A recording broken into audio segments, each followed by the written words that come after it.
Assalamualaikum warahmatullahi wabarakatuh. Nama saya Rahma Nofridarini, NIM 19512334057, D4 Teknik Boga F, Fakultas Teknik Universitas Negeri Yogyakarta. Pada kesempatan kali ini, saya akan mempresentasikan proposal PKM penelitian saya yang berjudul Snack Bar dari Kulit Pisang Ambon.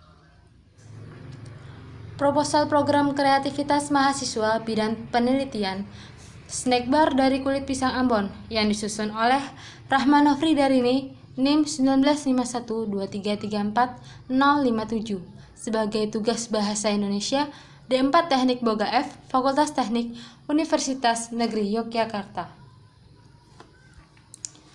Pisang Ambon merupakan jenis pisang yang paling banyak dikonsumsi oleh masyarakat Indonesia karena pisang Ambon mudah didapatkan, sehingga pisang Ambon memiliki nilai jual yang tinggi.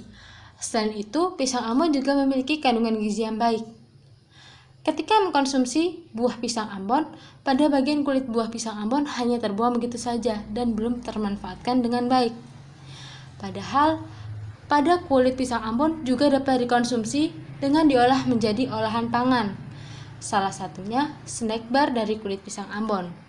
Snack bar adalah panganan padat yang berbentuk batang dan merupakan campuran dari berbagai bahan kering seperti sereal, kacang-kacangan, buah-buahan kering yang digabungkan menjadi satu dengan bentuk binder. Perumusan masalah. 1. Bagaimana formula yang tepat untuk membuat snack bar kulit pisang Ambon? Yang kedua, bagaimana komposisi gizi pada produk snack bar kulit pisang Ambon?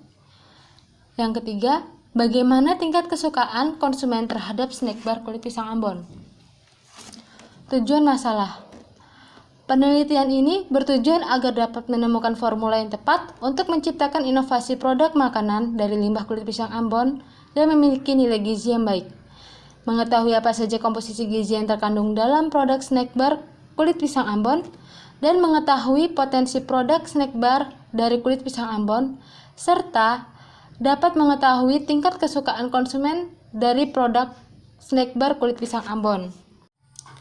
Pembuatan snack bar dari kulit pisang Ambon. A. Bahan baku. 1. Tepung kulit pisang Ambon.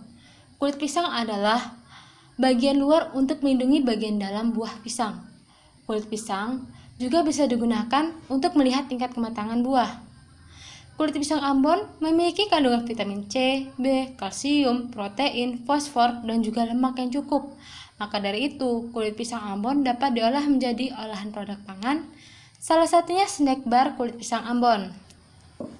2. Tepung maizena, atau juga disebut tepung jagung, merupakan tepung yang berasal dari biji jagung kering dan digiling halus menggunakan mesin dengan ayakan atau saringan. 3. Kismis. Kismis merupakan anggur yang berbentuk kecil-kecil dan dikeringkan yang dilakukan secara alami dengan bantuan sinar matahari ataupun menggunakan oven.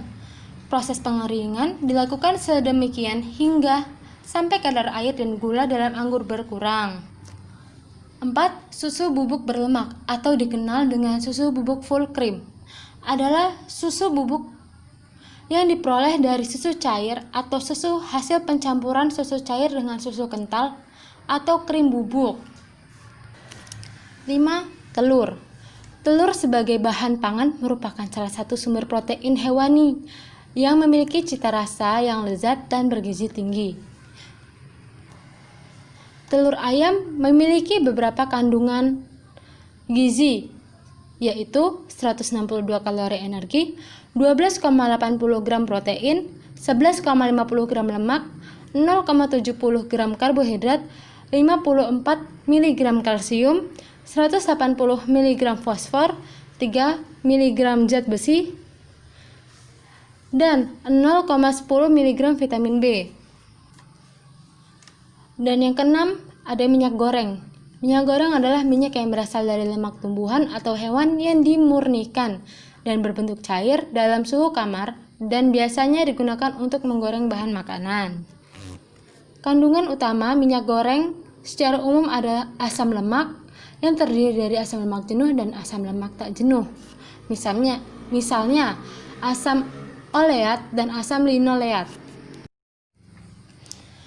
Hasil penelitian. 1. Tepung kulit pisang Ambon. Kulit pisang mengandung zat gizi yang cukup tinggi, terutama pada vitamin dan mineral, sehingga dapat dimanfaatkan sebagai bahan baku makanan dengan cara diolah menjadi tepung. Tepung kulit pisang dapat dimanfaatkan menjadi berbagai olahan makanan. Tepung ini dapat dijadikan sebagai bahan tambahan dalam pembuatan bahan makanan. 2. Snack bar.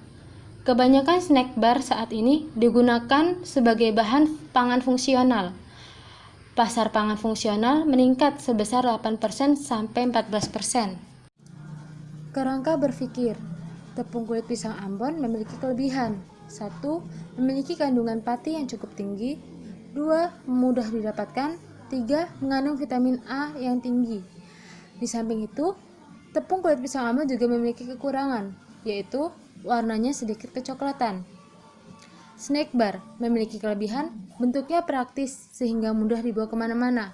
Kekurangannya mengandung kadar gula yang cukup tinggi. Pemanfaatan kulit pisang Ambon berguna untuk mengoptimalkan pemanfaatan gizi yang terkandung di dalamnya. Formula pembuatan snack bar kulit pisang Ambon.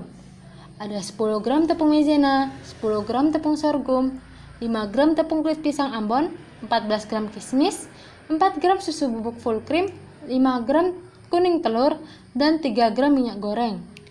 Komposisi gizinya ada karbohidrat, protein, lemak, kalsium, mineral, zat besi, vitamin A, vitamin B, vitamin C, fosfor, niacin, energi, sodium, serat, gula, dan kalium.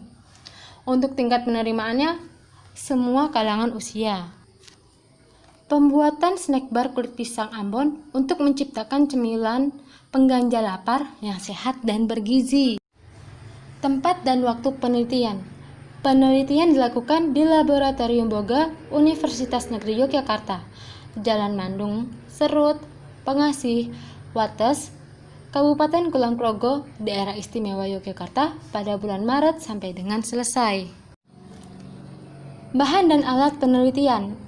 A. Bahan 10 gram tepung maizena, 10 gram tepung sorghum, 5 gram tepung kulit pisang Ambon, 14 gram kismis, 4 gram susu bubuk full cream, 6 gram kuning telur, dan 3 gram minyak goreng. B. Alat Dix Mill, mixer, ayakan 10 mesh, pengaduk, gelas ukur, loyang aluminium, oven, pisau stainless steel, blender, dan pengaduk wadah aluminium. Tahap penelitian. Cara membuat. 1. Buah pisang yang sudah tua dipisahkan dari kulitnya dan ditaruh dagingnya di wadah lain. 2. Potong kulit pisang menjadi bagian kecil dengan ukuran kurang lebih 1 cm x 0,5 cm. 3. Rendamlah kulit pisang ke dalam larutan natrium tiosulfat, setelah itu tiriskan. 4. Keringkanlah potongan kulit pisang tadi menggunakan mesin pengering atau sinar matahari. Jika menggunakan sinar matahari, maka membutuhkan waktu 2 hari untuk mengeringkannya. Jika menggunakan alat pengering, hanya membutuhkan waktu 1 jam 20 menit untuk 2 kuintal dengan suhu 60 derajat Celcius. 5. Setelah kering dan kadar airnya berkurang hingga tinggal 14%, giling potongan kulit pisang tadi menggunakan hammer mill. 6. Hasil gilingan harus diayak agar mendapatkan tepung yang benar-benar halus. 7. Tepung yang lolos dari ayakan harus dikemas ke dalam kantong plastik. Tahap uji proksimat. 1. Kadar abu. 2. Kadar air metode oven. 3. Kadar protein metode microchildal. 4. Kadar karbohidrat. Tahap uji proksimat. 1. Kadar abu. Sampel yang diukur kadar abunya adalah bahan baku. Dan ke-6 formula hasil formula snack bar. Cawan porselin dikeringkan dalam oven selama 15 menit. Kemudian didinginkan dalam desikator selama 15 menit dan ditimbang. Sebanyak 3 gram sampai 5 gram sampel ditimbang dan dimasukkan ke dalam cawan porselin. Selanjutnya, sampel dipanaskan di atas hot plate sampai tidak berasap lagi.